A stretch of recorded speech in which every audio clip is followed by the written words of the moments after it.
England, 1803. The carriage wheels rattled over the uneven country road as Florence Miller clutched her modest valise to her chest. The rolling hills of Hampshire stretched before her, emerald and gold under the autumn sun. She adjusted her simple bonnet and tried to calm her racing heart. "Hartley House just beyond that ridge, miss," the driver called over his shoulder. "Finest estate in the county, they say." Florence nodded, grateful for the distraction from her thoughts. At 23, she had never ventured this far from her father's rural vicarage in Dorset.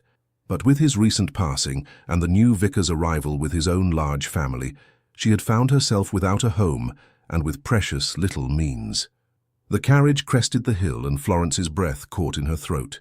Hartley House rose from the landscape like a vision from a dream, a grand limestone mansion with tall windows that gleamed in the sunlight, surrounded by meticulously maintained gardens and a sweeping lawn that seemed to stretch forever. "My word," she whispered. The driver chuckled. "Wait till you see it up close, miss." As they approached, Florence observed a man standing rigidly at the entrance, tall and imposing in a perfectly tailored dark coat, his posture betraying a military bearing. His features were striking: a strong jaw, prominent cheekbones, and eyes that seemed to pierce right through her as the carriage came to a stop. "That'll be His Grace himself," the driver murmured. "The Duke doesn't usually greet new staff. Consider yourself noticed." Florence felt her cheeks warm as she gathered her belongings. The driver helped her down, and she smoothed her simple grey travelling dress, suddenly acutely aware of its modest quality. "Miss Miller, I presume?" The Duke's voice was deep and resonant, but utterly devoid of warmth. "Yes, Your Grace." She cursed, keeping her eyes respectfully lowered. "Albert Harrington, Duke of Hanover." He studied her for a moment. "You come highly recommended by Lady Wexford, though I confess I expected someone older."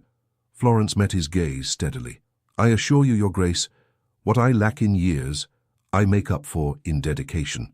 My father ensured I received an education uncommon for a clergyman's daughter."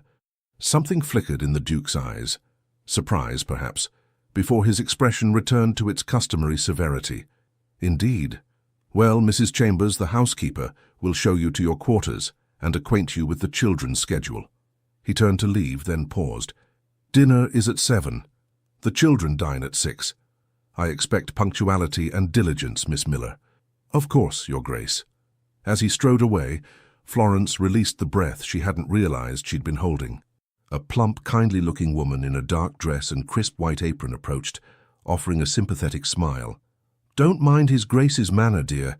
He's been that way since the late Duchess passed, God rest her soul." The housekeeper caught herself. "Oh, forgive me, I mean heavens above, listen to me prattling on. I'm Mrs. Chambers, come along now, you must be exhausted." As Florence followed Mrs.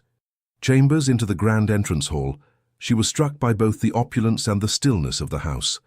Marble floors gleamed beneath her feet, and ancestral portraits lined the walls, stern faces gazing down upon her. "The children are in the schoolroom now with Mr. Bennet, their tutor for mathematics and Latin," Mrs. Chambers explained as they climbed the grand staircase. "You'll take over their English studies, history, and deportment. His Grace is particular about their education." "How many children are there?" Florence asked, trying to recall the details from Lady Wexford's letter. 3. Master Edward is 10, the heir, of course. Then there's Miss Charlotte, who's 8, and little Miss Sophia, just 6. Good children, if a bit, well, withdrawn. They've been through much, poor lambs." They reached the east wing, where Mrs. Chambers showed Florence to a modest but comfortable bedchamber with a small sitting area and a window overlooking the rose garden. "The nursery and schoolroom are just down the hall. You'll have these rooms to yourself, a privilege not afforded to most of the staff, but His Grace insisted the governess have privacy for lesson preparation." Florence placed her valise on the bed. "When might I meet the children?" "After they finish with Mr. Bennet at 4. Then they have an hour of free time before dinner." Mrs. Chambers hesitated. "Miss Miller, I should warn you, we've had 3 governesses in the past year. The children are testing." Florence raised an eyebrow. "Testing? Master Edward has a penchant for clever pranks. Miss Charlotte asks questions that would confound a university professor, and little Miss Sophia has perfected the art of disappearing precisely when it's time for her lessons." Mrs. Chambers sighed. "Their mother's death affected them deeply, and His Grace, well, He's not been as present as he perhaps should be. Florence nodded thoughtfully. Thank you for your candor, Mrs. Chambers. I appreciate knowing what to expect. After Mrs. Chambers departed, Florence unpacked her meager belongings, including her most treasured possessions, her father's pocket watch and a small collection of beloved books. As she placed them carefully on the modest shelf, she wondered what manner of challenge awaited her in the three young Harringtons. At precisely 4 o'clock, Florence made her way to the schoolroom. She paused outside the door, hearing a male voice reciting Latin conjugations, followed by a chorus of young voices repeating them with varying degrees of enthusiasm. A moment later, the door opened, and a thin man with spectacles perched on his nose emerged. He startled slightly at the sight of her. "Ah, you must be Miss Miller, Roland Bennett." He offered a quick bow. "Good luck, you'll need it." He hurried past her before she could respond. Taking a deep breath, Florence stepped into the schoolroom. 3 pairs of eyes immediately fixed upon her, one curious, one suspicious, and one openly hostile. "Good afternoon," she said brightly. "I'm Miss Miller, your new governess." The oldest boy, Edward, she presumed, leaned back in his chair with an air of studied indifference. "How long do you intend to stay, Miss Miller?" Governess Hawkins lasted 3 weeks. Miss Pendleton managed almost 2 months before she fled in tears. Charlotte, a serious-looking girl with her father's piercing eyes, studied Florence intently. "Do you know any interesting stories?" Miss Pendleton only knew dull ones about virtuous maidens and moral lessons. The youngest, Sophia, said nothing, but her small fingers worked methodically to fold a piece of paper into what appeared to be a bird. Florence smiled, undaunted. "To answer your questions, I intend to stay as long as I'm needed, Master Edward. And yes, Miss Charlotte, I know many stories. Some about virtuous maidens, certainly, but also about brave explorers, cunning foxes, and ordinary people who discover they are capable of extraordinary things." She turned to Sophia. "And what a beautiful bird you're making, Miss Sophia. Perhaps later you could teach me how." Sophia's eyes widened slightly, but she quickly looked down, though not before Florence caught the ghost of a smile. Edward exchanged a glance with his sisters. "Father says we're behind in our studies. He says it's because we've had too many incompetent governesses." "Then we shall have to prove him wrong, shan't we?" Florence replied evenly. She moved to the bookshelves, running her finger along the spines. "Since we've only just met, perhaps we might spend this hour becoming acquainted. Would you show me your favorite volumes?" Charlotte hesitated, then pointed to a leather-bound collection on the highest shelf. "Those are our mother's books. Father had them brought from the main library after she died. We're not allowed to touch them without permission." Florence noted the longing in the girl's voice. "Then we shall ask permission at the earliest opportunity. For now, what about these?" She gestured to the other shelves. For the next hour, Florence let the children guide her through their collection, noting their interests and temperaments. Edward, despite his initial hostility, revealed a passion for tales of naval battles and exploration. Charlotte gravitated toward poetry and natural philosophy. Little Sophia remained mostly silent, but perked up visibly when Florence mentioned fairy tales from distant lands. As the clock chimed 5, Florence closed the volume they had been examining. "Tomorrow we shall begin our lessons in earnest. But perhaps if you wish I might read to you for a few minutes before you prepare for dinner." The children exchanged glances again, seeming to communicate silently. "You may read from the Tales of King Arthur," Edward said finally, with the air of one granting a great favor. "Page 73, that's where Miss Pendleton stopped before she left." Florence retrieved the book, settled into the reading chair by the window, and began. As she read of Arthur's quest, she infused the words with all the drama and emotion she could muster, creating different voices for each character. She was so engrossed that she didn't notice the door opening slightly or the tall figure that paused there, listening. When she finished the chapter, she looked up to find all 3 children leaning forward in their seats, eyes wide with anticipation. "Is that all for today?" Sophia asked, speaking for the first time, her voice small but clear. "For today, yes," Florence smiled, "but we shall continue tomorrow." As the children filed out to prepare for dinner, Florence closed the book and placed it carefully on the desk. It was only then that she noticed the Duke standing in the doorway, an unreadable expression on his face. "Your Grace," she said, rising quickly, "I didn't see you there." "Evidently," he replied. His eyes moved from her to the book in her hands and back again. "You have a gift for reading aloud, Miss Miller." Florence felt her cheeks warm at the unexpected compliment. "Thank you, Your Grace. Stories were a staple in my father's household. He believed they could teach as much as any sermon." "Indeed." The Duke seemed about to say more, then checked himself. The children appeared unengaged. That is uncommon these days. "They're bright children. I believe they simply need the right material to capture their interest." The Duke studied her for a moment longer. "We shall see if your methods bear fruit, Miss Miller. Good evening." As he turned to leave, Florence caught a glimpse of something in his eyes, a sadness so profound it made her heart ache. She wondered what sort of man lay beneath that rigid exterior, and what had happened to make him build such formidable walls around himself. That night, as Florence prepared for bed in her new quarters, she gazed out the window at the moonlit gardens below. Hartley House was beautiful but haunted, not by spirits but by grief and loss. The Duke, his children, even the house itself seemed suspended in mourning, unable to move forward. She thought of the children's faces as she read to them, how for a brief moment they had been simply children again, lost in a story rather than three small souls burdened by sadness.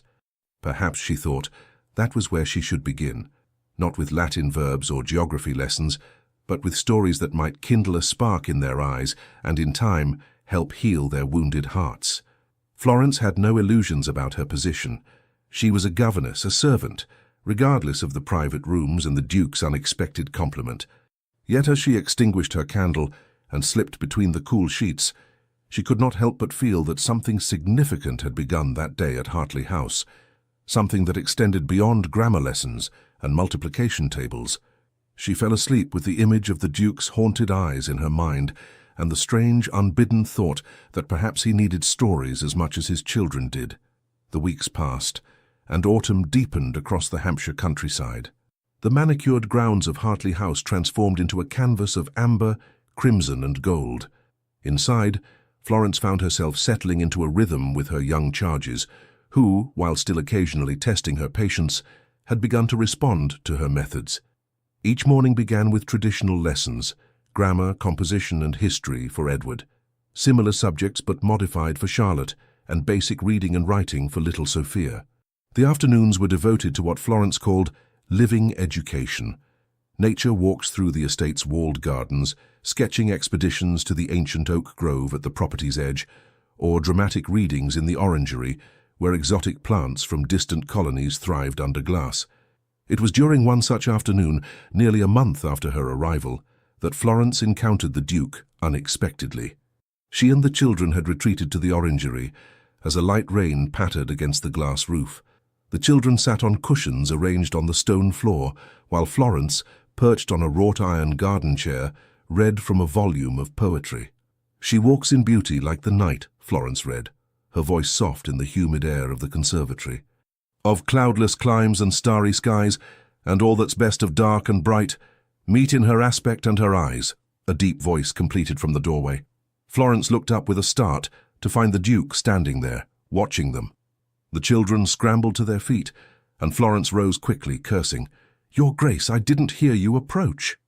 "Evidently poetry has a captivating effect, Miss Miller."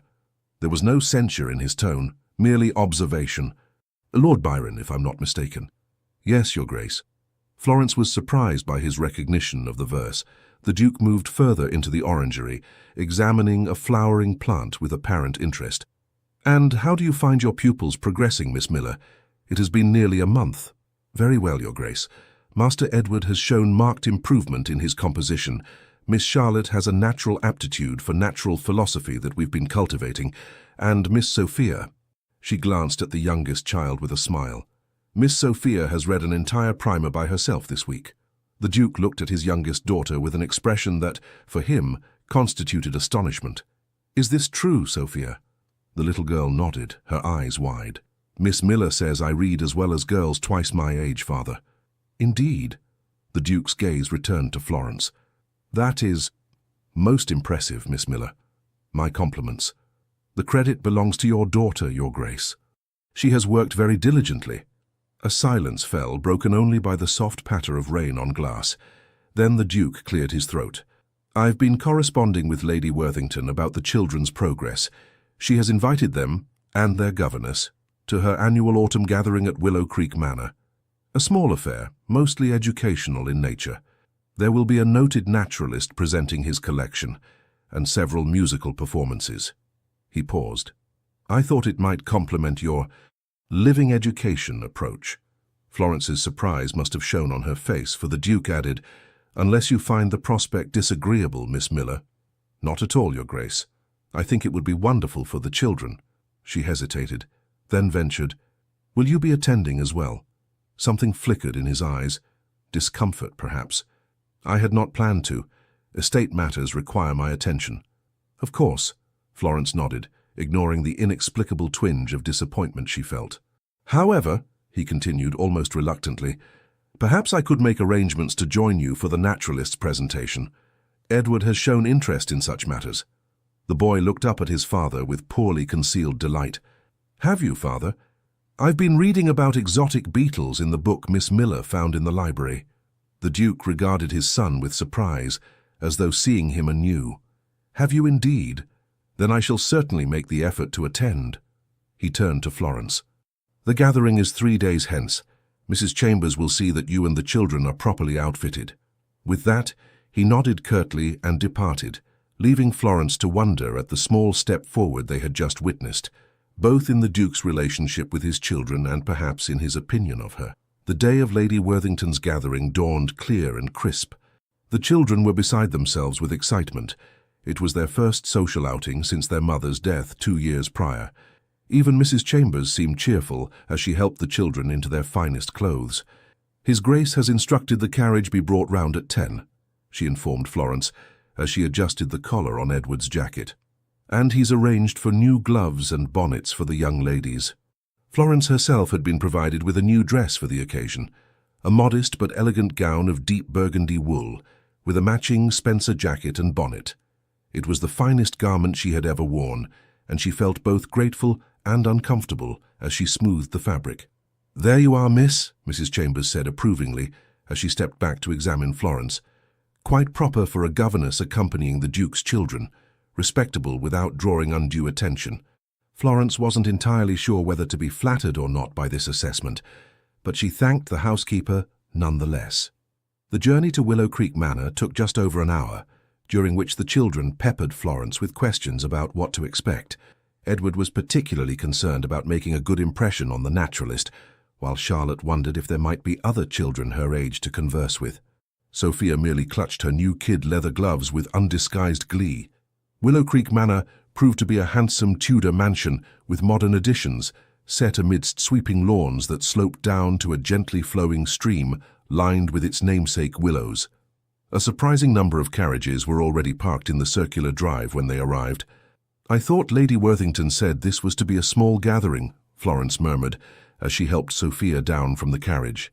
Lady Worthington's definition of small is relative, came a familiar voice behind her. Florence turned to find the Duke dismounting from his horse, looking immaculate in his riding clothes. Her heart performed an unexpected leap at the sight of him. Your Grace, we didn't expect you until later. I found my estate matters less pressing than anticipated. His eyes moved over the assembled group, lingering briefly on Florence in her new attire before shifting to his children. You all look very presentable. Remember, you represent the House of Harrington today.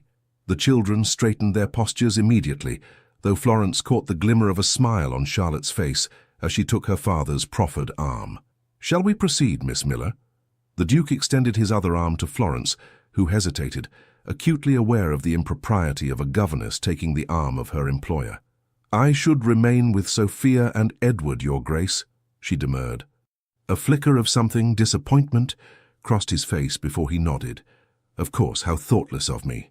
They were greeted at the entrance by Lady Worthington herself, a sprightly woman of advancing years, with keen eyes and an air of benevolent authority. Albert, my dear boy, she exclaimed, taking the Duke's hands in hers, how wonderful to see you in society again, and these must be your children. How they've grown. She bent slightly to address the children directly. Your mother was my goddaughter, did you know? She would be so proud of you all.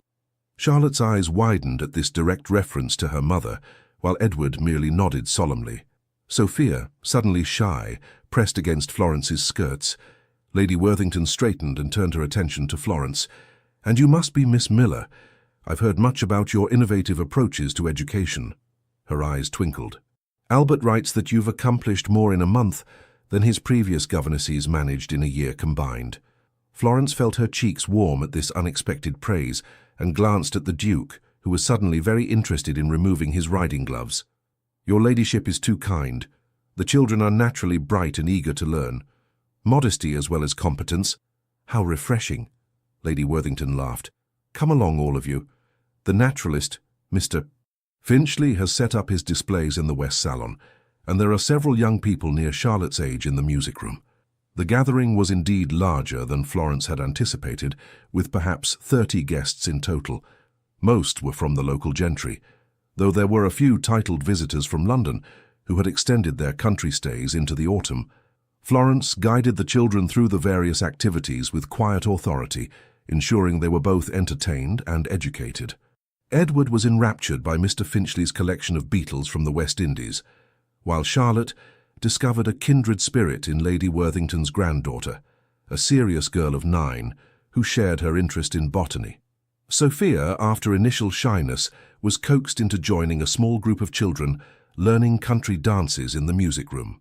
Throughout the afternoon, Florence was aware of the Duke's presence on the periphery of her activities. He conversed with other gentlemen, paid his respects to various ladies, and even engaged Mr. Finchley in a lengthy discussion about tropical specimens.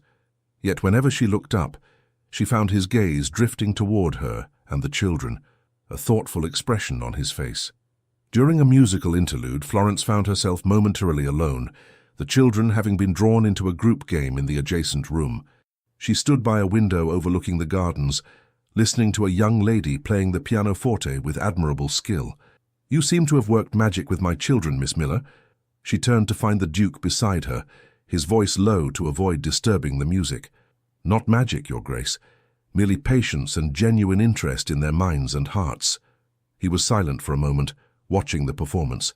"Things their father has been deficient in providing, you mean to say?" "I said no such thing, Your Grace." "But you thought it." His tone held no accusation, merely resignation. "And you would be correct." Florence turned to face him fully, keeping her voice gentle. "Grief affects us all differently, Your Grace. The children understand that." "Do they?" His gaze moved to the doorway where Edward could be seen laughing with another boy his age, a sound so rare at Hartley House that it seemed almost foreign.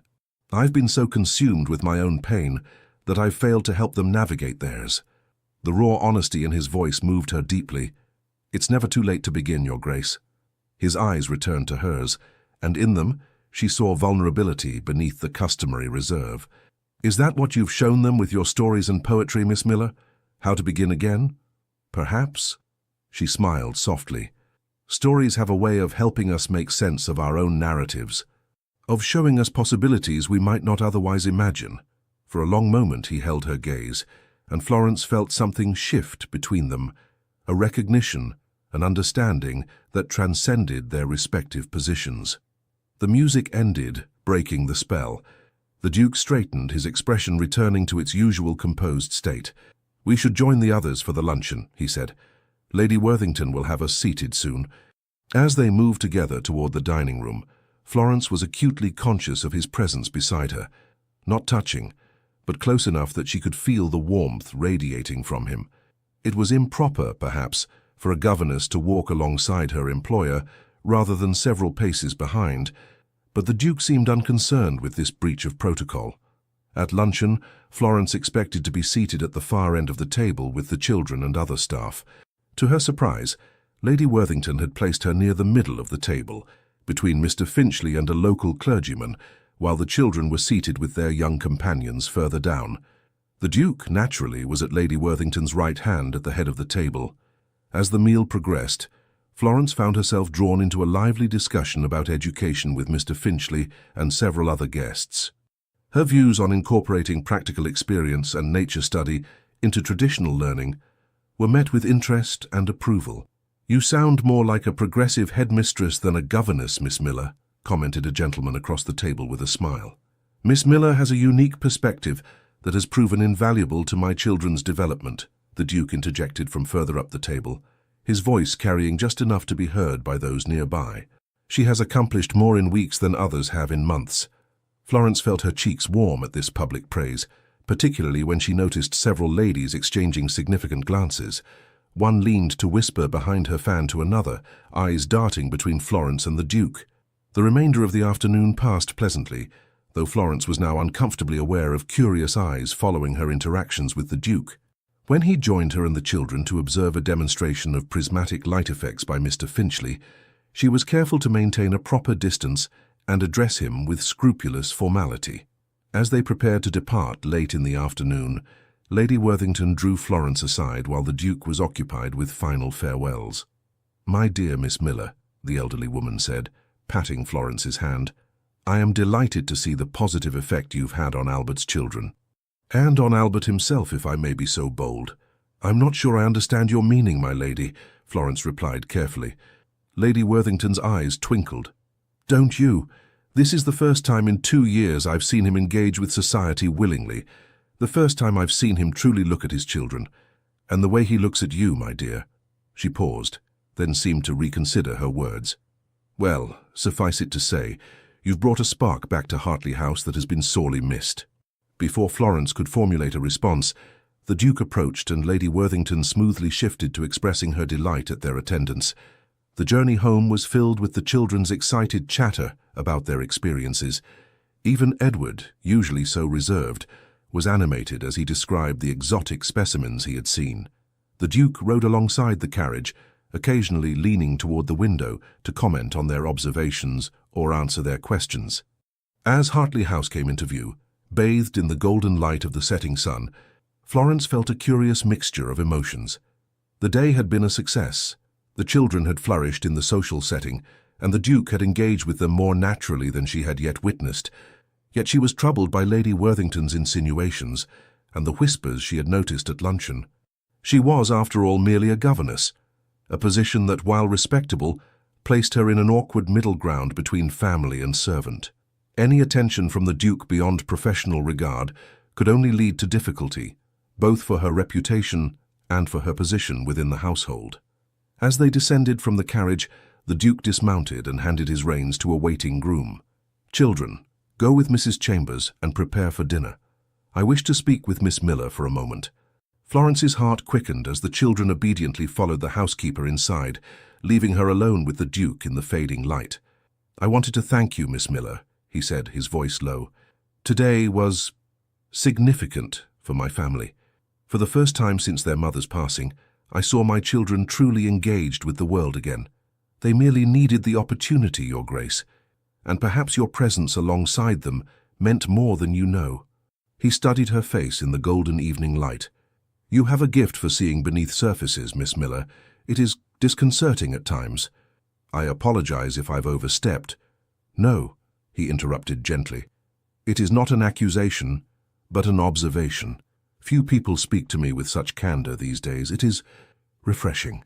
Florence was acutely aware of how close they were standing, close enough that she could see the flecks of amber in his dark eyes, could detect the subtle scent of sandalwood and leather that surrounded him. "There is something else," he continued. "Lady Worthington has invited us to her Christmas gathering at her London residence. It is a larger affair, a ball, in fact. She has specifically requested your presence." He paused. "I would not normally ask this of a governess, but the children have grown so attached to you, and Lady Worthington was most insistent." Florence's mind raced. A London ball was far beyond her experience, far beyond the proper scope of her position. Yet the thought of the children experiencing their first real Christmas celebration since their mother's death, with both their father and herself to support them. "Of course, Your Grace. If you feel it would benefit the children, I would be honored to accompany them." Something like relief flashed across his face. "Excellent. We shall depart for London in 3 weeks' time. The children's winter wardrobes will need to be updated, and of course you will require appropriate attire for the occasion. I've taken the liberty of arranging an appointment with a modiste in Winchester next week." He hesitated. "I hope you don't find that presumptuous."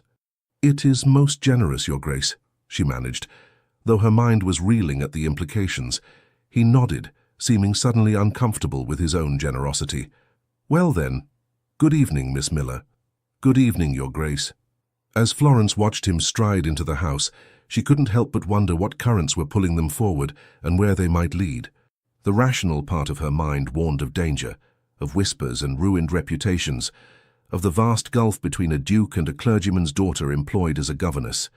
Yet another part, a part she tried to silence but couldn't quite subdue, recalled the warmth in his eyes when he looked at her, the way his voice softened when they spoke of his children, the vulnerability he had shown her at Lady Worthington's gathering.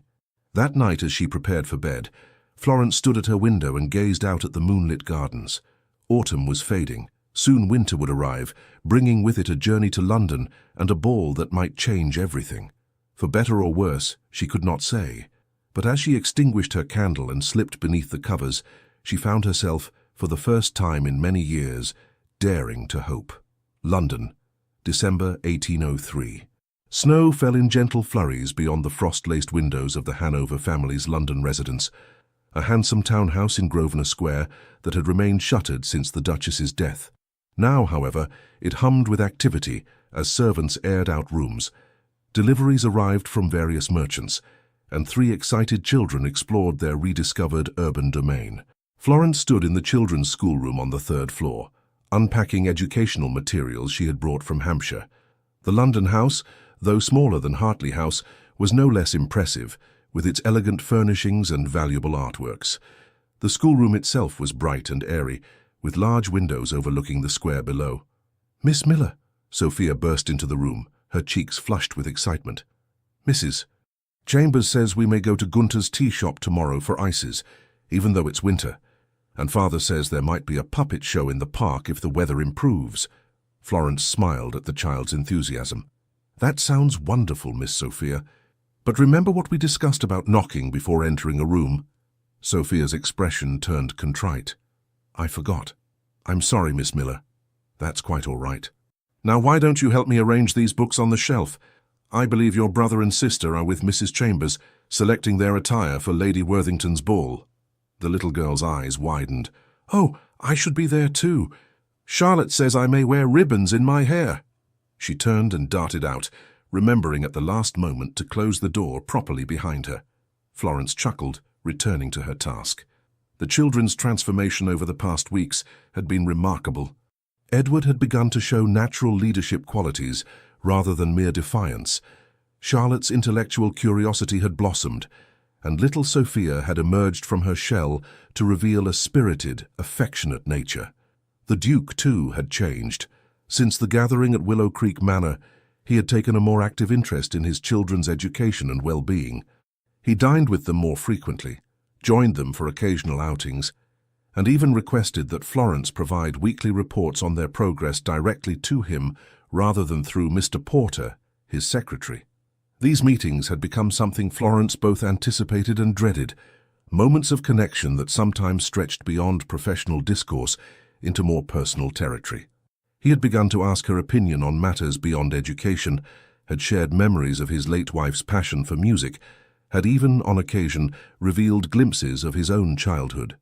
Each such conversation left Florence increasingly confused about her place in the household.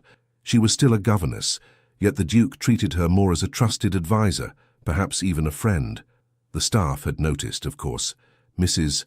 Chambers had become almost maternal in her warnings about maintaining proper boundaries, while Mr. Porter regarded her with barely concealed suspicion. A knock at the schoolroom door interrupted her thoughts. She turned, expecting one of the children, but instead found the Duke himself standing in the doorway. "Your Grace," she cursed quickly, "I didn't expect you. The children are with Mrs. Chambers, selecting their attire for the ball." "I'm aware," he replied, stepping into the room. "I wish to speak with you privately." Florence's heart quickened. "Of course, Your Grace." The Duke moved to the window, gazing out at the snowy square below. "Lady Worthington's ball is 3 days hence. It will be the children's first major social event in London since—" He paused. "Well, you understand. They're very excited, Your Grace, and a bit nervous, particularly Edward. He's aware of his position as your heir and feels the weight of representing the family name." The Duke turned to her, his expression softening. "He's spoken to you of this?" Yes, during our history lesson yesterday, we were discussing the responsibilities of nobility in different historical periods, and he drew parallels to his own situation. I see. The Duke was silent for a moment. I should speak with him. He's too young to shoulder such concerns alone. I believe he would appreciate that greatly, Your Grace. The Duke moved away from the window, pacing slowly. There is another matter I wish to discuss, the Duke continued, his voice taking on a more formal tone. Lady Worthington has made it known to me that there will be numerous introductions at the ball. She has particular ideas about my future. Florence felt a sudden tightness in her chest. I understand, Your Grace. It has been 2 years since the Duchess's passing. Society would consider it appropriate for you to look to the future. He turned to face her, his expression unreadable. Yes, that is the conventional wisdom. A widower with 3 children should seek a new mother for them, a new mistress for his household. The children would benefit from a maternal presence, Florence said carefully, though the words felt hollow in her mouth. Would they? They seem to have flourished under your guidance, Miss Miller. He took a step closer. You have provided them with structure, education, and, dare I say it, affection that they had been sorely lacking. Florence's pulse quickened. That is my duty as their governess, Your Grace. Is it merely duty that compels you to read to Sophia long after her bedtime when nightmares trouble her sleep? Merely duty that drives you to spend hours helping Edward overcome his fear of public speaking? Merely duty that inspires you to search for obscure botanical texts to feed Charlotte's curiosity? His perception startled her. You notice more than you reveal, Your Grace. As do you, Miss Miller. Another step brought him closer still, which is why I must ask you a question of great importance. Florence held her breath, suddenly afraid of what might follow. The modiste will deliver your gown for the ball tomorrow. I've instructed her to create something beyond what might be expected for a governess. He paused. Society will talk, of course. They always do. But I find myself increasingly indifferent to their opinions. Your Grace, Florence began, her voice barely above a whisper, I fear you may be placing me in an impossible position. I am employed as governess to your children. Any deviation from that role could only lead to difficulty for all concerned. He studied her face intently. Is that truly what you believe? That there can be no evolution of circumstance, no transformation of roles? You who teach my children daily about the great changes that have shaped our world? Evolution requires time, Your Grace, and transformation often comes at great cost. She swallowed hard. What exactly are you proposing? For the first time, uncertainty crossed his features. I am not entirely sure, Miss Miller. I only know that when I contemplate returning to Hampshire after Christmas, the thought of Hartley House without your presence in it seems unbearably empty. The raw honesty in his voice struck her deeply. Before she could formulate a response, a commotion in the hallway heralded the children's approach. The Duke stepped back, composing his features just as Edward burst into the room, followed closely by his sisters. Father, Mrs.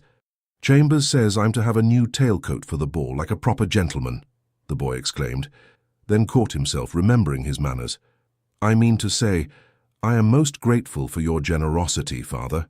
The Duke's expression softened as he regarded his son. You are the heir to the Dukedom of Hanover, Edward. It is time you began to dress the part on appropriate occasions. Charlotte approached more sedately, though her eyes shone with excitement. Father, might we visit the Crystal Emporium tomorrow? Lady Worthington's granddaughter, Amelia, told me they have the most extraordinary collection of mineral specimens from all over the world. The Crystal Emporium? In Bond Street? The Duke raised an eyebrow. That's hardly a typical destination for a young lady's shopping expedition. Which is precisely why Charlotte would find it fascinating, Florence interjected gently. Miss Charlotte has been reading about geological formations in her natural philosophy text. The Duke glanced at Florence, a smile tugging at the corner of his mouth. Indeed. Well, I suppose we might make a brief visit, if time permits. Sophia, not to be outdone, tugged at her father's coat. And might we see the great clockwork exhibition at Somerset House? Miss Miller says they have a mechanical nightingale that sings real songs. My word, you 3 have compiled quite an itinerary, the Duke chuckled, placing a hand on Sophia's head affectionately. Perhaps Miss Miller and I should confer on what might reasonably be accomplished in the days before the ball. The meaningful glance he directed at Florence was not lost on her. There was clearly more to be said between them, but it would have to wait. "Children, your father is a busy man," Florence reminded them gently. "Now, tell me about the outfits Mrs. Chambers has selected for you." As the children launched into excited descriptions, Florence was acutely aware of the Duke watching her, not with his usual reserved expression, but with something warmer, more contemplative. When he finally took his leave, promising to return for dinner, the look that passed between them held a weight of unspoken possibility that both thrilled and terrified her. The next days passed in a whirlwind of activity. True to his word, the Duke accompanied them to both the Crystal Emporium, where Charlotte was entranced by specimens of amethyst and quartz from the Americas, and the Clockwork Exhibition, where Sophia clapped with delight at the Mechanical Nightingale's performance. They visited Gunter's for ices despite the winter chill, and even attended a puppet show in a small theatre near Covent Garden. Throughout these outings, Florence observed the Duke's transformation with quiet wonder. With each passing day, his reserve melted further, revealing a man of warmth, intellect, and surprising humour. He seemed younger somehow, unburdened, as though the rigid mask of grief he had worn for 2 years was finally beginning to crack. The day before Lady Worthington's ball, Florence's gown arrived, a creation of midnight blue silk that took her breath away. It was far grander than anything she had ever owned, with delicate silver embroidery at the hem and neckline and a matching pelisse for warmth. "My word," Mrs. Chambers murmured as Florence tried it on, "His Grace has been most generous." The housekeeper's tone conveyed volumes about what she thought of such generosity, but Florence chose not to engage with the implicit question.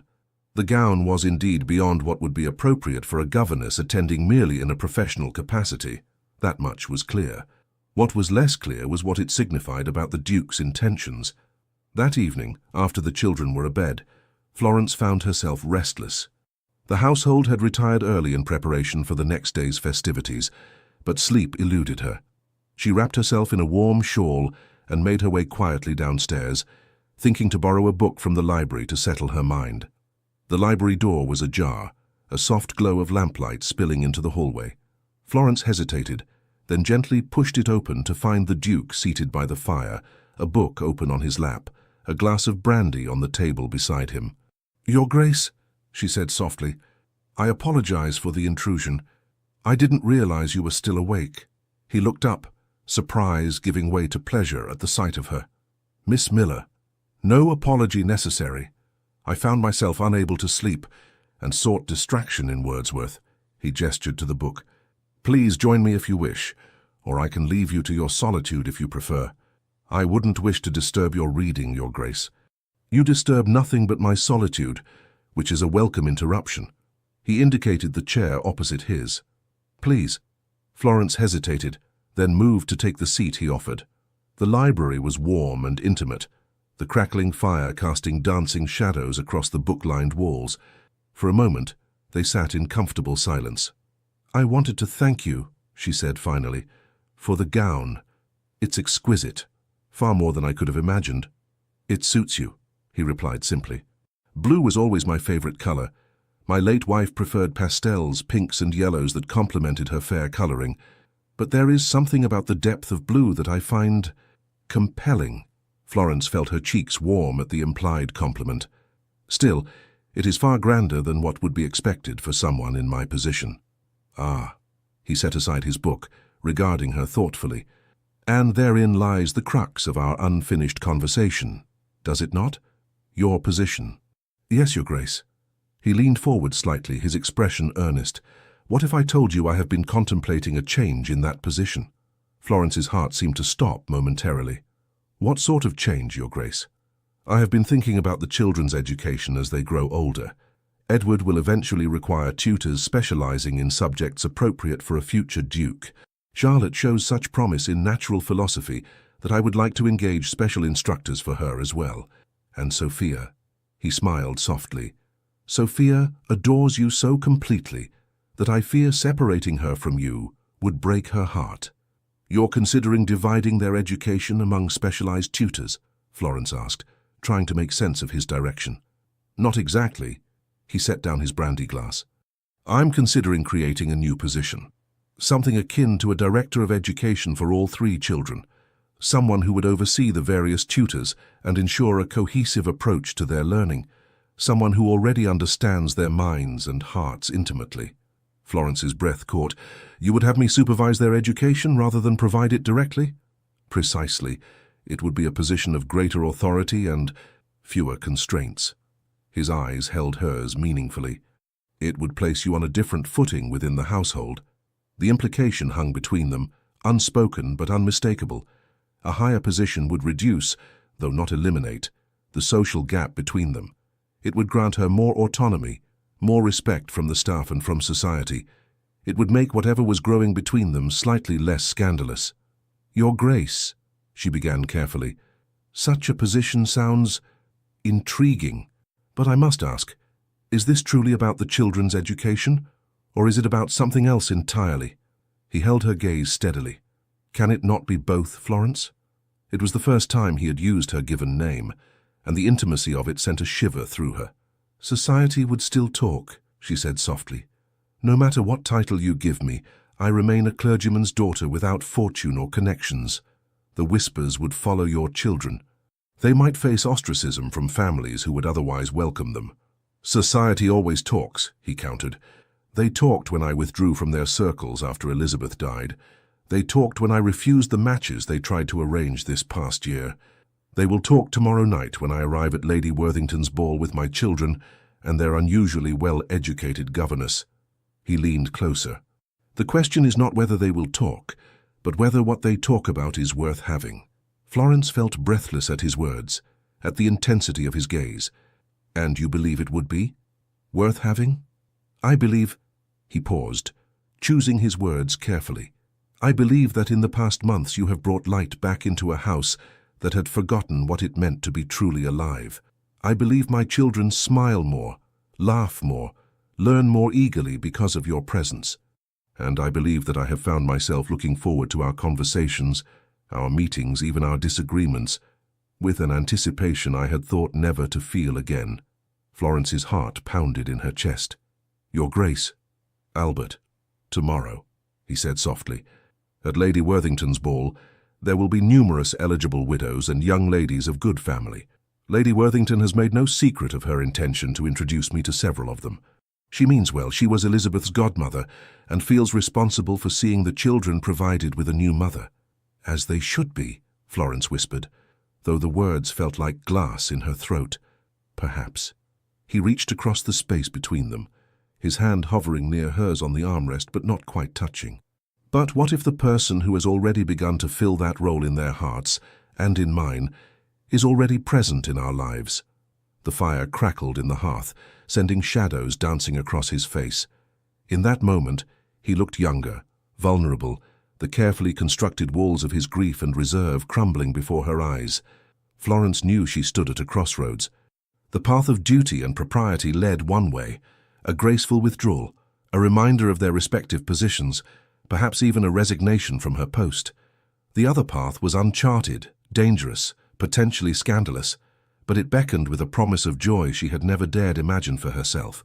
Tomorrow, she said finally, her voice barely audible over the fire's gentle roar. At the ball.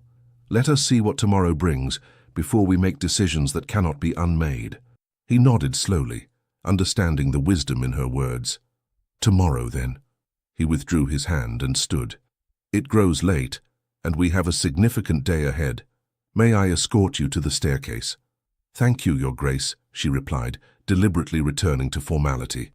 A reminder to them both of the current reality of their situation.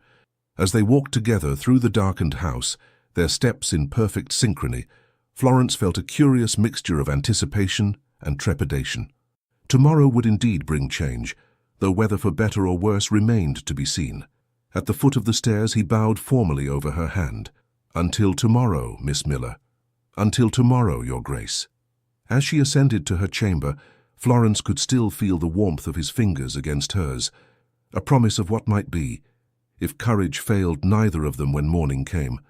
Lady Worthington's Christmas ball was everything society expected from one of London's most respected hostesses. Her elegant townhouse blazed with candlelight. Evergreen boughs adorned with red ribbons festooned the staircases and mantels, and the sweet strains of a string quartet floated through rooms crowded with the cream of London society. Florence sat between Charlotte and Sophia in the Hanover carriage as it made its way through snowy streets toward their destination. Edward, looking very grown up in his new tailcoat, sat opposite them beside his father, receiving last-minute instructions on proper deportment. "Remember, you are not required to dance, but if Lady Worthington's granddaughter or another suitable young lady should express interest in a country dance, it would be polite to accept," the Duke was saying. "Yes, father?" Edward replied solemnly, though Florence caught his nervous glance in her direction. She gave him an encouraging smile. "You've practiced the steps beautifully, Master Edward. I'm certain you'll acquit yourself admirably." The boy straightened his shoulders at her confidence, and the Duke threw her a grateful look. Florence herself felt a flutter of nerves beneath her composed exterior. The gown was the finest she had ever worn, and Mrs. Chambers had arranged her hair in an elegant style, adorned with a simple silver ribbon that matched the embroidery on her dress. She looked, she knew, far more like a lady of quality than a governess, precisely as the Duke had intended. Their arrival at Lady Worthington's caused a small stir. The Duke of Hanover had been absent from major society functions for so long that his appearance alone would have drawn attention. The presence of his children and their striking governess provoked even more interest. Lady Worthington herself descended upon them immediately, resplendent in purple silk and diamonds. "Albert, my dear boy, and the children, how marvelous you all look." She bent to kiss the children's cheeks, then straightened to regard Florence with twinkling eyes. "Miss Miller, what a vision you are. That shade of blue is most becoming." "Thank you, Lady Worthington," Florence cursed. "Your home is magnificent, especially adorned for Christmas." "Isn't it?" The elderly woman beamed, then lowered her voice conspiratorially. "I've seated you near Albert at dinner, my dear. Much more sensible than placing you at the governess's table, especially considering—" She trailed off meaningfully, leaving Florence to wonder exactly what the perceptive old lady had discerned about her relationship with the Duke. "Now then," Lady Worthington continued briskly, "let me introduce you all around. The children must meet their contemporaries, and Albert. There are several people most eager to renew their acquaintance with you." The next hour passed in a whirl of introductions and conversation. The children, to Florence's pride, conducted themselves beautifully. Edward engaged seriously with the sons of several prominent families.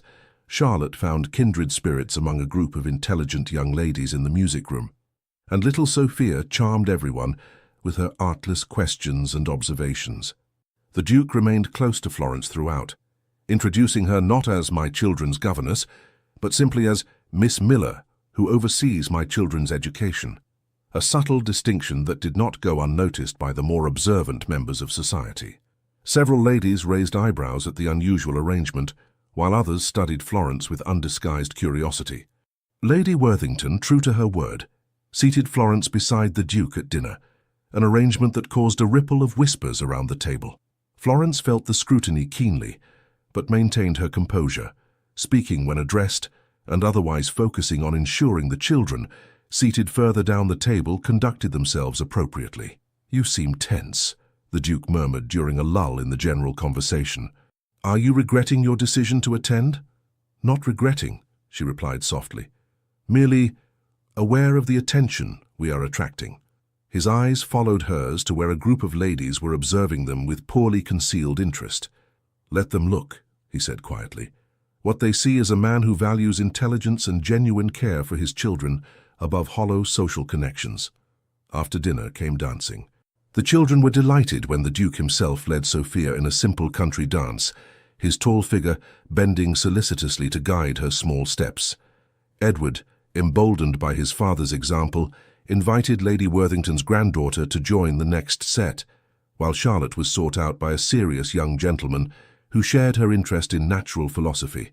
Florence watched from the side of the room, heart full at the sight of the family's joy. The Duke had transformed in these past months from a distant, grief-stricken figure to a father fully engaged with his children's lives. Whether or not anything more developed between them, she would always treasure her role in that transformation. "Miss Miller." Lady Worthington appeared beside her, observing the dancers with a satisfied expression. "You've worked wonders with those children, and with their father, I might add. You're too kind, Lady Worthington. The change in his grace has come from within, prompted, I suspect, by something or someone from without." The elderly lady patted her hand. "I've known Albert since he was Edward's age. He was always serious, always dutiful, even before tragedy struck. Elizabeth brought lightness to his life, and when she died, that light went with her." Her keen eyes fixed on Florence. "Until recently." Florence felt her cheeks warm. "I'm merely a governess, Lady Worthington." "Are you? Is that all?" The old lady chuckled.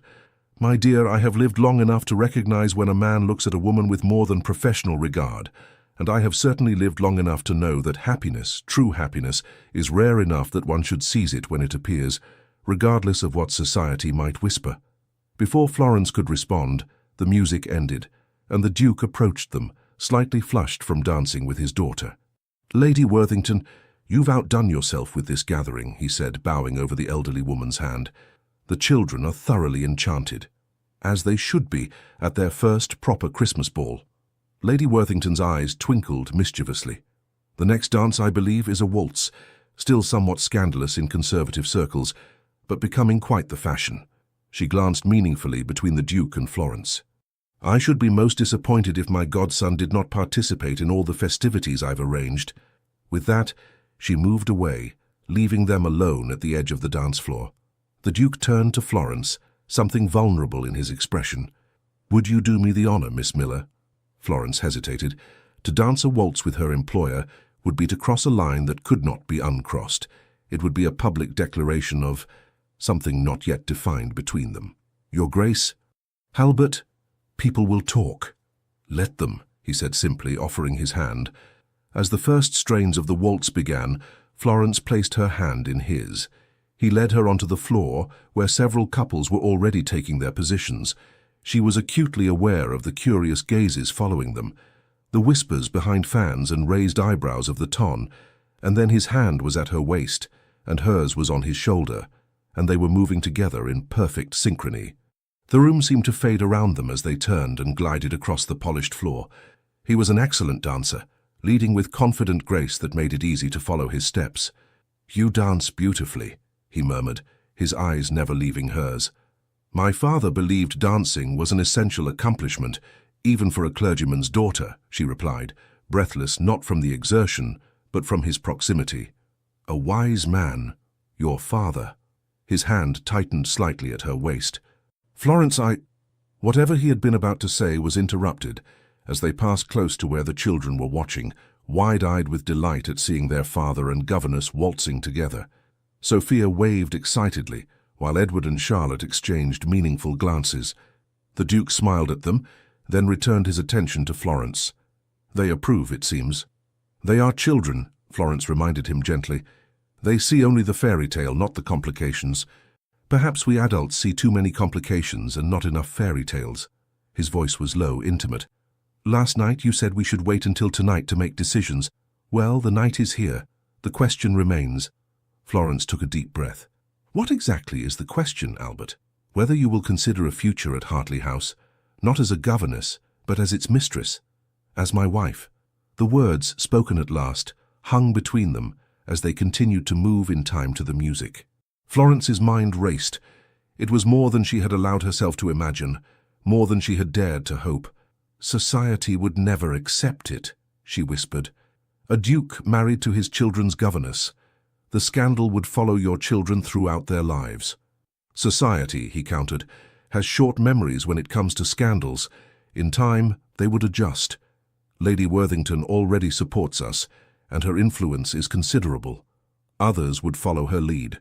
His eyes held hers intently. "The question is not whether they would accept it, but whether you would accept me, Florence Miller. Whether you could love a man who has been lost in grief for too long, who has only recently remembered how to live." The music swelled around them as they turned. Through the crowd, Florence caught sight of the children again, their faces alight with joy at the scene before them.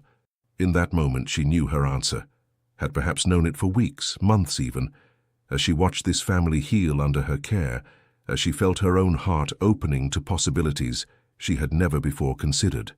Yes, she said softly, then more firmly. Yes, Albert, I could love such a man. I believe I already do. The smile that transformed his face then was like the sun breaking through clouds, radiant, warm, illuminating. His hand tightened on hers as they completed the final turns of the waltz. As the music ended, they stood for a moment, still joined, aware that many eyes were upon them, but caring less with each passing second. Then, with a formality that barely contained his evident joy, the Duke bowed over her hand. "Miss Miller," he said, his voice carrying just far enough for those nearby to hear, "you have my most profound gratitude for the care you have shown my children. I wonder if I might speak with you privately for a moment. There is a matter of some importance I wish to discuss." Florence cursed, her heart pounding. "Of course, Your Grace." He offered his arm, and together they moved toward a small anteroom adjacent to the ballroom. As they passed Lady Worthington, the elderly woman gave them a knowing smile and a discreet nod of approval. In the anteroom, lit only by a small fire and a few candles, the Duke closed the door behind them. For a moment they stood in silence, the sounds of the ball muffled by the heavy door. "Florence," he began, taking both her hands in his, "I have not done this properly. There should be courtship, time for you to be certain, arrangements made to ensure society's acceptance. But tonight, seeing you with my children, dancing with you, I find I cannot wait any longer to know." He dropped to one knee before her, still holding her hands. "Will you marry me, Florence Miller? Will you become the Duchess of Hanover, mistress of Hartley House, mother to my children? Will you continue to bring light and learning and laughter into our lives, not as an employee, but as my wife and partner?" Tears filled Florence's eyes as she looked down at this proud man kneeling before her, a reversal of positions so complete it took her breath away. "Yes," she whispered. "Yes, Albert, I will marry you." He rose to his feet and with infinite tenderness drew her into his arms. His lips found hers in a kiss that was gentle yet profound, a sealing of promises that needed no further words. When they finally drew apart, he touched her cheek reverently. "There will be challenges ahead," whispers, disapproval from some quarters. "I know," she nodded, "but for every voice raised against us, there will be 3 children's voices raised in joy. And in time, perhaps others will see what we have found together and understand that some conventions are worth challenging." He smiled, pressing his forehead to hers. "Lady Worthington suggests a spring wedding. The apple blossoms at Hartley House are particularly beautiful in April." Florence laughed softly. "You've discussed this with Lady Worthington already?" "She guessed my intentions weeks ago when I wrote to her about your effect on the children, and on me." His expression grew serious. "Is April too soon? I would wait if you wished for more time." "April sounds perfect," she replied, her heart so full she thought it might overflow. "The children can help plan the ceremony. I think Charlotte would excel at organizing such an event." "She will be ecstatic. All 3 of them will be." His hands tightened on hers. "Shall we tell them now? They're just outside, I'm certain of it.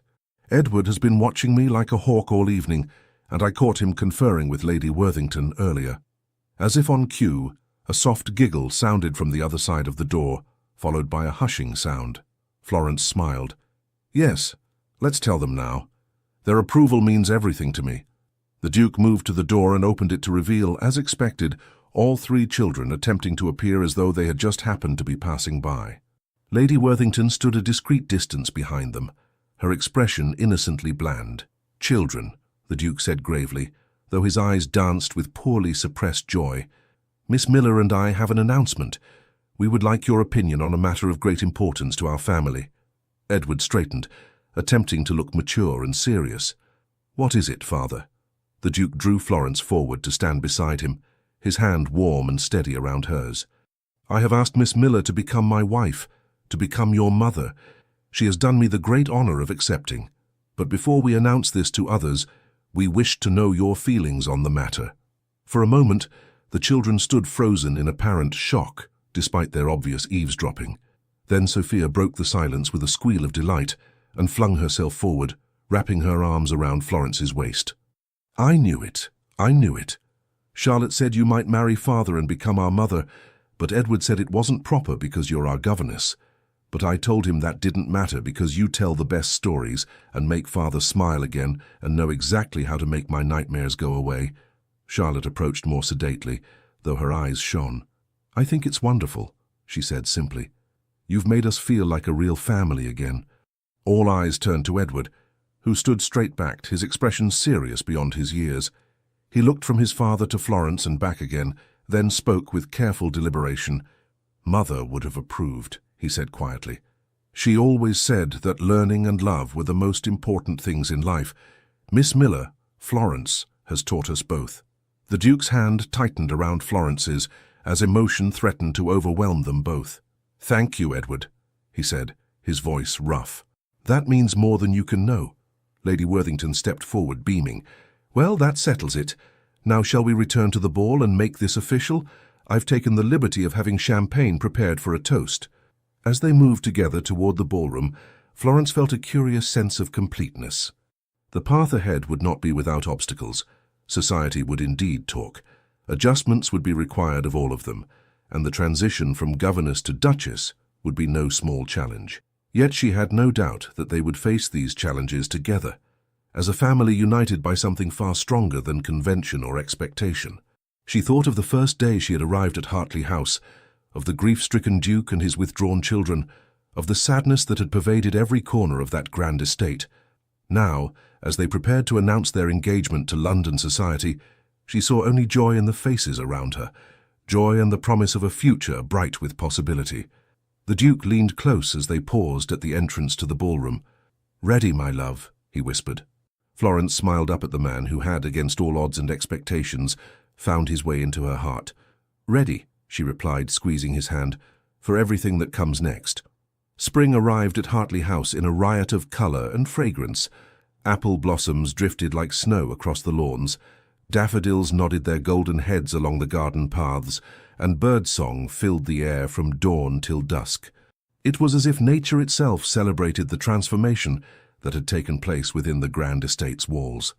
The months following Lady Worthington's Christmas ball had been a whirlwind of activity and adjustment.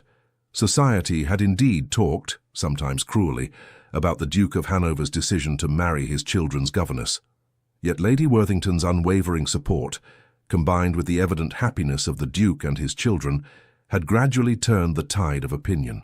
Now, on the eve of the wedding, Florence stood at the window of what had once been her governess's chamber, gazing out at the gardens below, where workers were arranging chairs and floral displays for tomorrow's ceremony.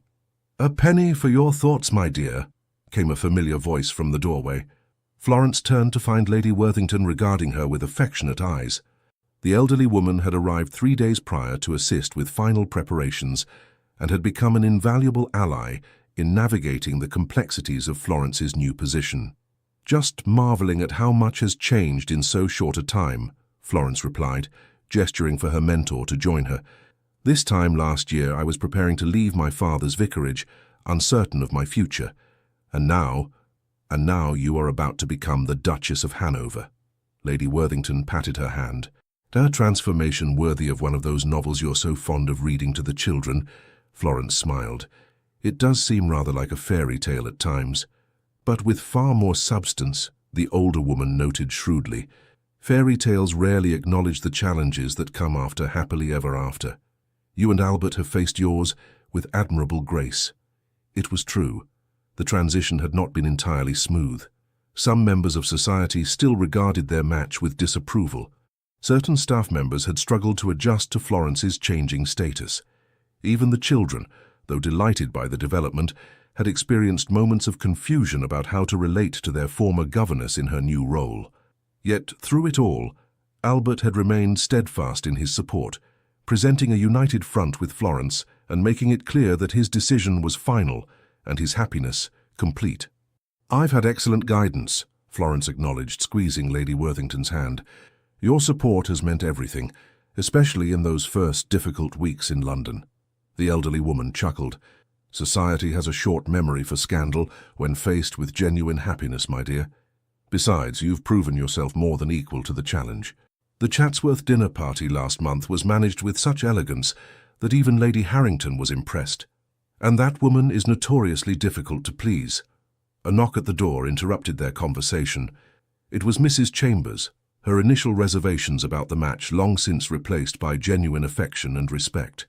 "Begging your pardon, Miss Miller," she began, then corrected herself with a smile. "That is to say, almost, Your Grace. The children are asking for you. They've prepared some sort of surprise and are practically bursting with excitement." "I'll come at once," Florence replied, gathering her shawl. She turned to Lady Worthington. "Will you join us?" "I think not, my dear. This should be a moment for you and the children alone." The elderly woman's eyes twinkled. "Besides, I have a rather important matter to discuss with Cook regarding tomorrow's wedding breakfast." Florence made her way through now familiar corridors to the nursery, where excited whispers and giggles could be heard even before she opened the door. When she entered, all three children stood before her, attempting to look solemn despite their barely contained excitement. Edward, now 11 and growing taller by the day, stood in the center with his sisters flanking him. "We have something for you," he announced formally, "before you become our mother officially tomorrow." Florence felt her heart swell with emotion. "How very thoughtful. May I ask what the occasion is?" Charlotte stepped forward, her expression serious. "We've been reading about wedding traditions in different cultures. In many places, the bride receives special gifts from her new family the day before the ceremony. So we decided to make you presents," Sophia added eagerly, "to welcome you properly as our mother." "I'm deeply honored," Florence said, meaning every word. "What wonderful researchers you've become." Edward produced a small, carefully wrapped package from behind his back. "This is from all of us," he said, his voice taking on the formal tone he used when nervous. "We worked on it together." Florence accepted the gift, noting the meticulous wrapping that surely reflected Charlotte's influence. She unwrapped it slowly, savoring the children's anticipation.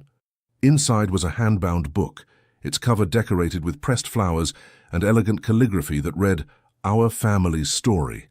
"Open it," Sophia urged, bouncing on her toes. Florence turned to the first page and caught her breath. There, rendered in Edward's surprisingly skilled hand, was a drawing of Hartley House as it had appeared on the day of her arrival. Imposing and beautiful, yet somehow stark. The facing page held Charlotte's careful script.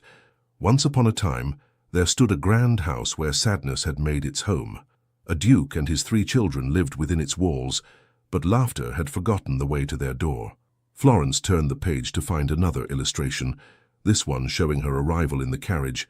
Valise clutched to her chest, gazing up at the house with apprehension. Then one autumn day, a young woman arrived. She carried little in her trunk but books and courage and a heart ready to care. The story continued page by page, capturing pivotal moments of their journey together. Florence, reading to the children in the schoolroom, their visit to Lady Worthington's, Christmas in London, and finally the Duke's proposal at the ball. The illustrations alternated between Edward's drawings and Sophia's more exuberant style, while Charlotte's elegant handwriting narrated throughout. The final pages were blank save for a single sentence, and the story of our family continues. Tears filled Florence's eyes as she looked up at the 3 earnest faces before her. "This is the most beautiful gift I have ever received," she said softly. "You've captured our journey perfectly." "It was Father's idea," Charlotte confessed, "but we did all the work ourselves. He said it was important for us to remember how we became a family.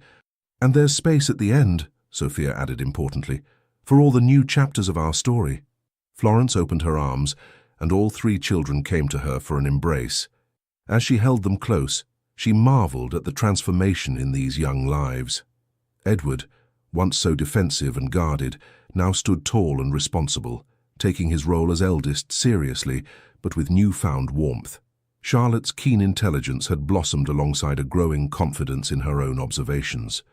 And Sophia, sweet Sophia, had emerged from her shell entirely, her natural exuberance and affection lighting up every room she entered.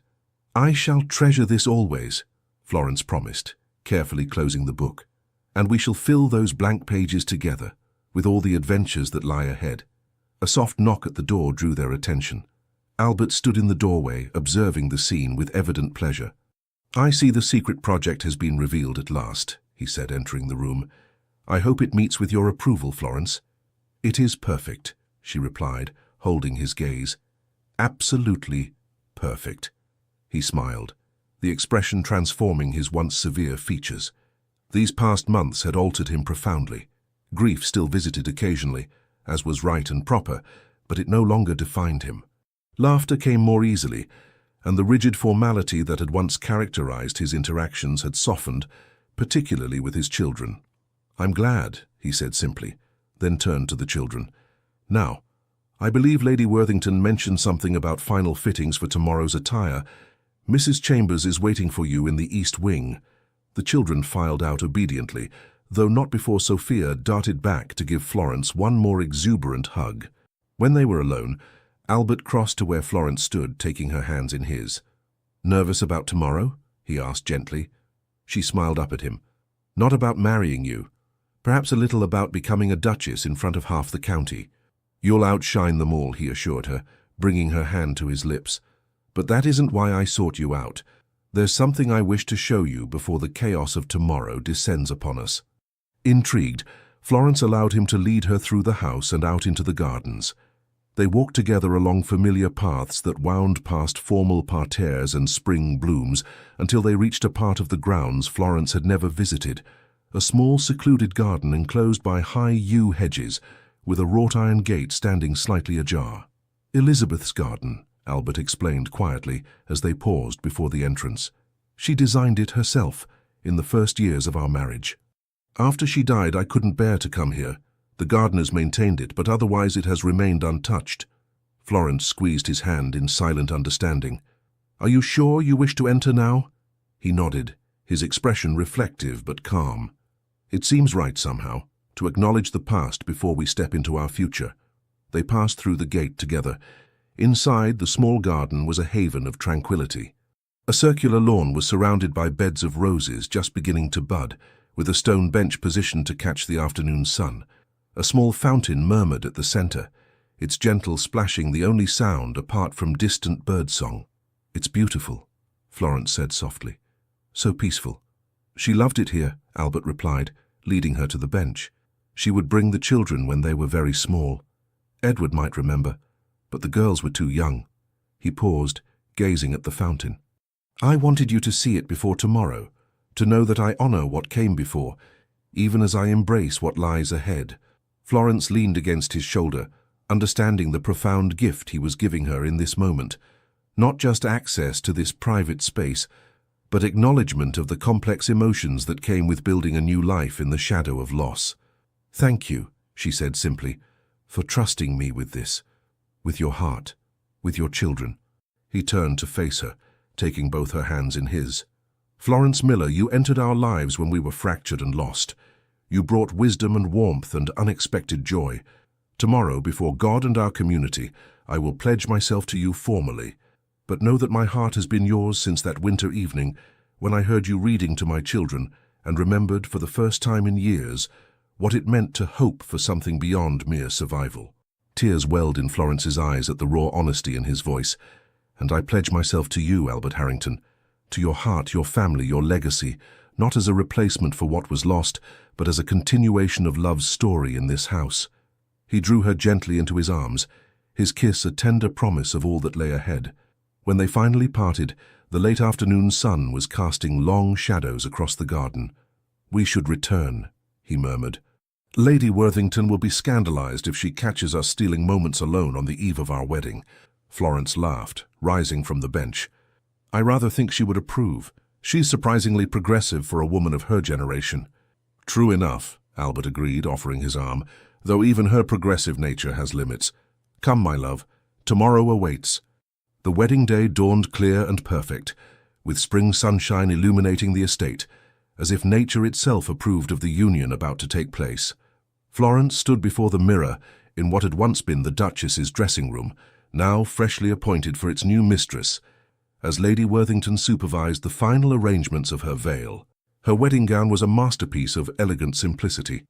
Ivory silk with delicate embroidery at the bodice and hem, complemented by a lace veil that had been in the Harrington family for generations.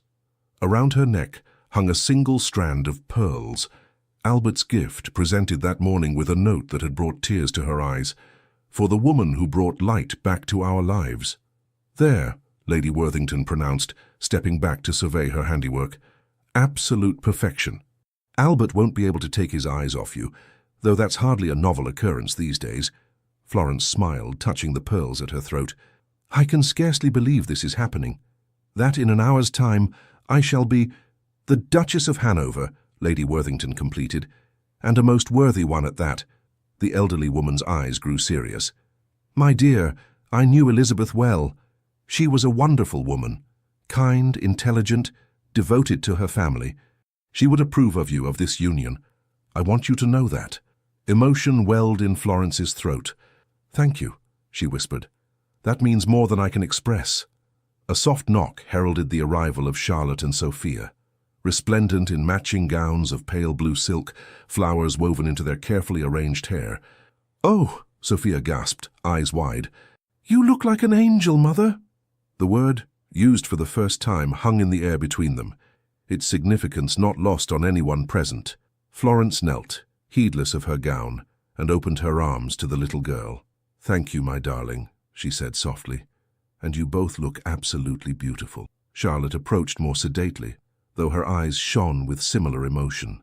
"Father sent us to tell you that the guests are seated, and the vicar has arrived. He says—" She paused, struggling for composure. "He says his heart is waiting for you at the altar." Florence rose, blinking back tears. "Then we mustn't keep him waiting, must we?" The ceremony took place in the estate's chapel, a jewel-like structure that had served the Harrington family for generations. It had been transformed with spring flowers and greenery into a fragrant garden. The guest list, while select, included the county's most prominent families, along with a few trusted staff members who had become more like extended family over the years. As Florence walked down the aisle on the arm of Lady Worthington's nephew, who had graciously offered to give her away in the absence of her own father, she was conscious only of Albert waiting for her before the altar, his face alight with a joy so profound it took her breath away. Beside him stood Edward, solemn and proud in his role as his father's attendant, while Charlotte and Sophia preceded Florence, scattering flower petals along the path. The service itself passed in a blur of emotion. Florence would later remember fragments with perfect clarity: the warm pressure of Albert's hand as they exchanged vows, the sunlight streaming through stained glass to cast rainbow patterns across the ancient stone floor, the vicar's voice pronouncing them husband and wife, the children's radiant faces as they witnessed the formal union of their family. The celebration that followed on the lawns of Hartley House was everything a spring wedding should be: joyous, elegant, and intimate, despite the notable guest list. Lady Worthington had ensured that even the most skeptical members of society were on their best behavior, though in truth the evident happiness of the couple won over most observers, regardless of their prior reservations. As evening approached, Florence found herself momentarily alone near the edge of the garden. Watching as Albert danced with Sophia, the little girl perched on his feet as he guided her through the steps. Charlotte was deep in conversation with the naturalist who had been invited at her special request, while Edward was being taught a complex card game by several of his father's friends. "A penny for your thoughts, Your Grace," came a familiar voice. Florence turned to find Mrs. Chambers approaching, bearing a glass of champagne. "I'm not sure I'll ever grow accustomed to that title," she confessed, accepting the glass with a smile. "You will in time," the housekeeper assured her, "just as we've all grown accustomed to the changes you've brought to Hartley House, all for the better, if I may be so bold." "Thank you, Mrs. Chambers. That means a great deal, coming from you." The housekeeper hesitated, then spoke from the heart. "I served the late Duchess for many years and came to love her dearly. When she passed, I feared this house would never know joy again." She glanced toward Albert and the children. "I'm very glad to have been proven wrong." Before Florence could respond, Albert approached, having relinquished Sophia to the care of her new dance partner, an elderly gentleman who was showing her a country dance with exaggerated gallantry. "My wife," he said, the words still new enough to bring a flush to Florence's cheeks. "May I claim a dance?" As Albert led her to the center of the makeshift dance floor, the musicians struck up a waltz, the same piece they had danced to at Lady Worthington's Christmas ball. Around them, guests smiled approvingly, any lingering reservations about the match fading in the face of such evident devotion. "Happy, Duchess," Albert murmured, as they moved in perfect synchrony across the lawn. "Perfectly so, Duke," she replied, her eyes never leaving his. "Though I must confess I'm rather looking forward to when the last guest departs, and we can begin our life together properly." His eyes darkened with a promise that sent a thrill through her. "As am I, my love. As am I." Later, as twilight deepened into night and the celebration continued by lantern light, Florence gathered with Albert and the children for a private moment near the fountain in the center of the main garden. Edward, showing foresight beyond his years, had suggested they mark the day with a family tradition of his own invention. Mother, Elizabeth, always said that wishes made on important days had special power, he explained seriously. "So I thought perhaps we might each make a wish for our family's future." Florence exchanged a glance with Albert, moved by the boy's sentiment. "That's a wonderful idea, Edward." Sophia went first, dropping her copper penny into the fountain with a splash. "I wish for adventures," she declared, "and for stories every night and for no more nightmares ever." Charlotte stepped forward next, her approach more measured. "I wish for wisdom for our family," she said thoughtfully, "and for the strength to face whatever challenges may come." Her penny made barely a ripple as she placed it gently in the water. Edward's wish was simple but profound. "I wish for us to remember the past and those we've lost, while still embracing all that lies ahead." His penny spun briefly on the fountain's surface before sinking to join the others. Albert took Florence's hand as they stepped forward together. "Our wish," he said, looking into her eyes, "is for this family to continue growing in love and understanding, and for Hartley House to remain a place of learning, laughter, and light, no matter what storms may come." They released their penny together, watching as it caught the moonlight before disappearing beneath the surface. As they stood together beside the fountain, the sounds of the ongoing celebration a distant backdrop to their private communion, Florence felt a profound sense of completion. The journey that had begun with her arrival at Hartley House had led her here, to a place she had never imagined but now could not envision living without. She looked at the faces surrounding her. Albert, her husband, his eyes filled with love and promise. Edward, growing into his role as heir with newfound confidence. Charlotte, her keen mind and tender heart balanced in perfect harmony. Sophia, bubbling with joy and possibility. They were her family now, bound by choice and love rather than merely by blood or duty. "I have a feeling," she said softly, "that our story is just beginning." Albert's arm tightened around her waist as he drew her close. "Indeed it is, my love. Indeed it is."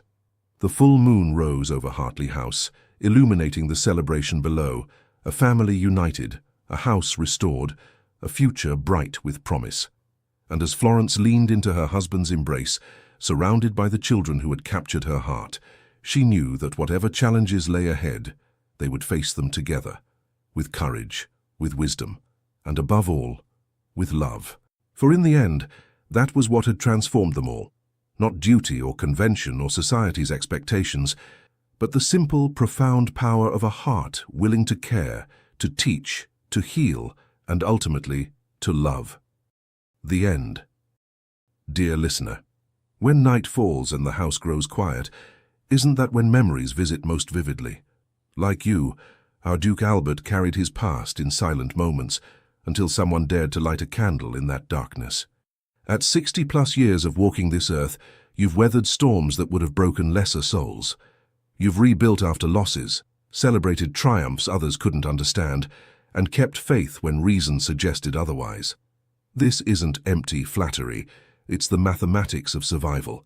Florence found herself at Hartley House because life stripped away her alternatives, yet there, in that narrowing of paths, she discovered her truest strength. Sound familiar? When doors closed in your life, didn't the most beautiful rooms sometimes appear behind unexpected ones? Tonight, as you prepare for sleep, remember this. Those children recognized something in Florence that society overlooked, her inherent worth beyond titles and stations. The people who truly matter in your world see you with that same clarity. The healing in our story didn't happen overnight. Albert's grief required patience, not fixing. Your journey deserves that same gentle respect, from others and especially from yourself. Some days simply continuing forward is victory enough. May you sleep without the weight of tomorrow's concerns. May you wake with the quiet confidence of someone who has proven decade after decade that they can face whatever comes. And may you walk through each day knowing that your presence matters profoundly, not for what you accomplish, but simply because you are. Rest well, dear friend. You've earned it. With heartfelt appreciation, The Legends of the Fall Team. If this story touched your heart, we warmly invite you to subscribe to our channel, leave a comment, like the video, and share it with someone who might enjoy a moment of tenderness and hope today. Your support truly means the world to us. From the bottom of our hearts, thank you for encouraging us to keep creating and sharing new stories filled with love, redemption, and powerful emotional twists. It is because of you that we find the strength and inspiration to continue. At the end of this video, you'll see a suggestion for another story from our channel. Click on it and let yourself be surprised by another emotional and unforgettable journey. With all our gratitude, The Legends of the Fall Team.